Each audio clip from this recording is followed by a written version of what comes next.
Tonight on SUTV Sports, we cover the recent boycotting throughout the major professional sports, and Chip's women's tennis team gets a new head coach. All that and more right here on SUTV Sports.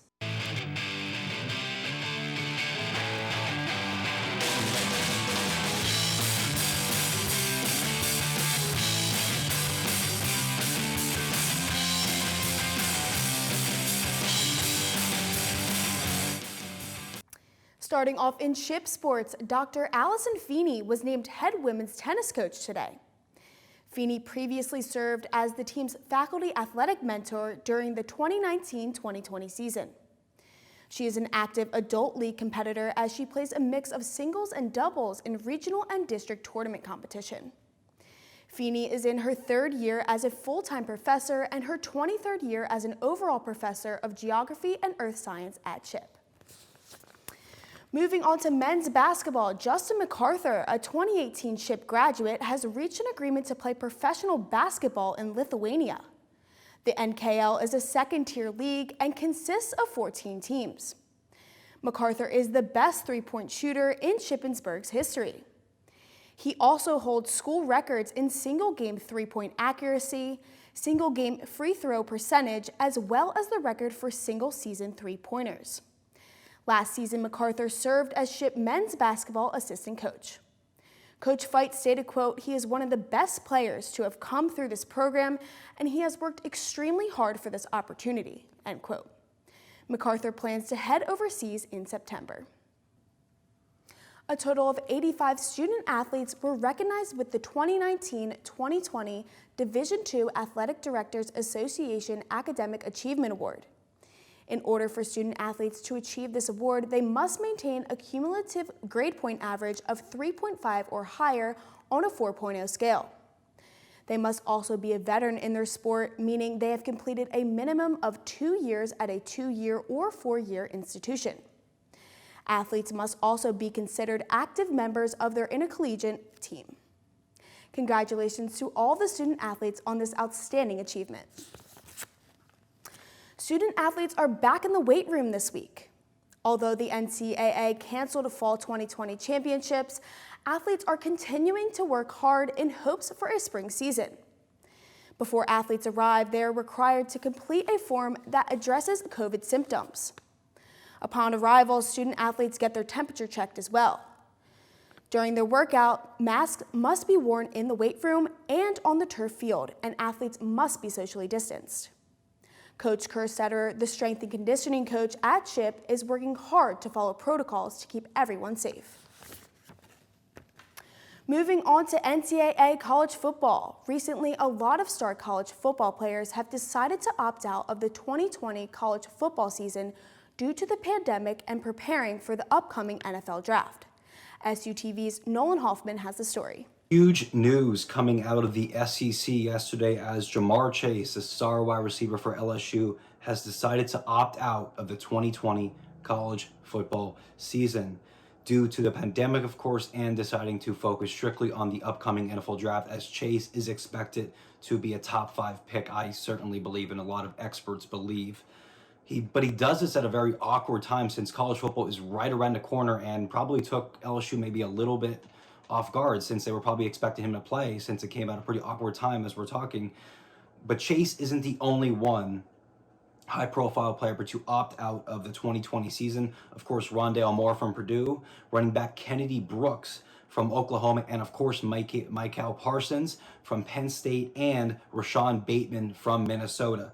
It should be very interesting to see how the SEC and the ACC respond to this, and whether more players decide to opt out of a pretty much wasteful and tainted college football season.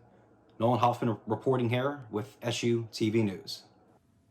Moving on to professional sports, the National Hockey League is right in the middle of their playoffs, and the second round is just about wrapping up. Right now, the 4 remaining series being played are all being led 3-1 in the best-of-7 format. Currently leading the playoffs in points is Nathan MacKinnon of the Colorado Avalanche, who has 7 goals and 21 points. Despite running the league in points, MacKinnon and the Avalanche are losing their playoff series to the Dallas Stars and are on the brink of elimination. Make sure you tune into SUTV Sports next week for a recap on the NHL second round action and a preview for the conference finals. The NASCAR Cup Series had their regular season finale this Saturday at the Daytona International Speedway. SUTV's Jacob Hitz gives us the recap. The last race to make the playoffs at the same track where the season started back in February, Daytona International Speedway. There's Ryan Newman, who left the Speedway in February in the back of an ambulance after a grinding crash with nothing but redemption on his mind. We move to the end of Stage 1, where Joey Logano leads the field around to the green and white checkered flag, holding off the aid of rookie Tyler Reddick. The top 10 get points based on their position, with Logano getting 10, Reddick getting 9, and so on and so forth. With NASCAR's playoff system, 16 drivers make the playoffs and have a shot at the title. 2 spots remain to be up for grabs, with 3 drivers trying to point their way in. The 24 of William Byron, the 21 of Matt DiBenedetto, and the 48 of Jimmy Johnson in his final season. But if someone behind him in points were to win, like the 8 of Tyler Reddick, that would mean only 1 spot would be free for the 3 drivers to wrestle over. End of Stage 2, second verse, same as the first. Joey Logano wins Stage 2, and now things get funky. Daytona is known for the big one, which is a multi-car pilot typically involving half a dozen cars or more.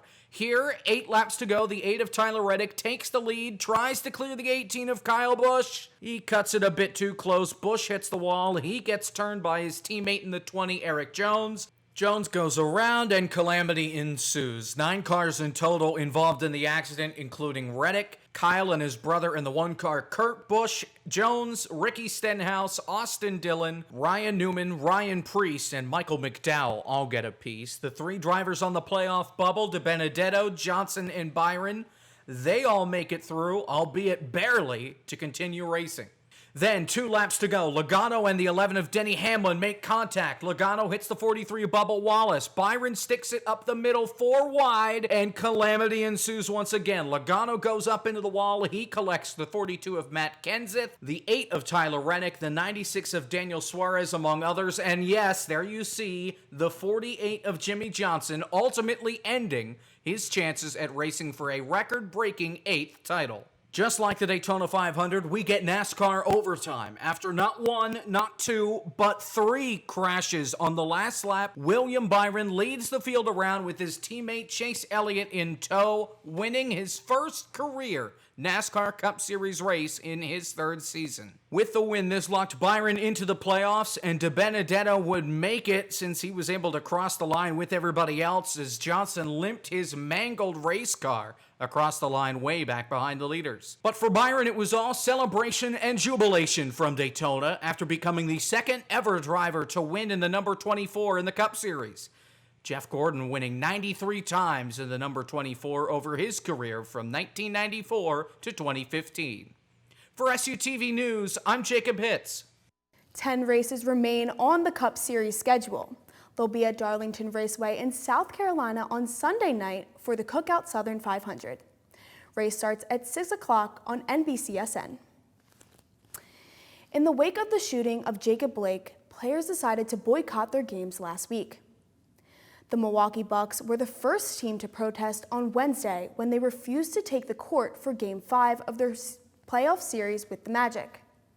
The rest of the NBA followed suit by putting the entire NBA playoffs on hold. The Brewers, among other MLB teams, decided to postpone their Wednesday night games.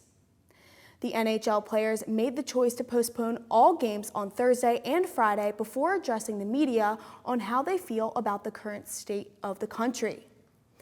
Though games have resumed, athletes have continued to use their platform in hopes of making change.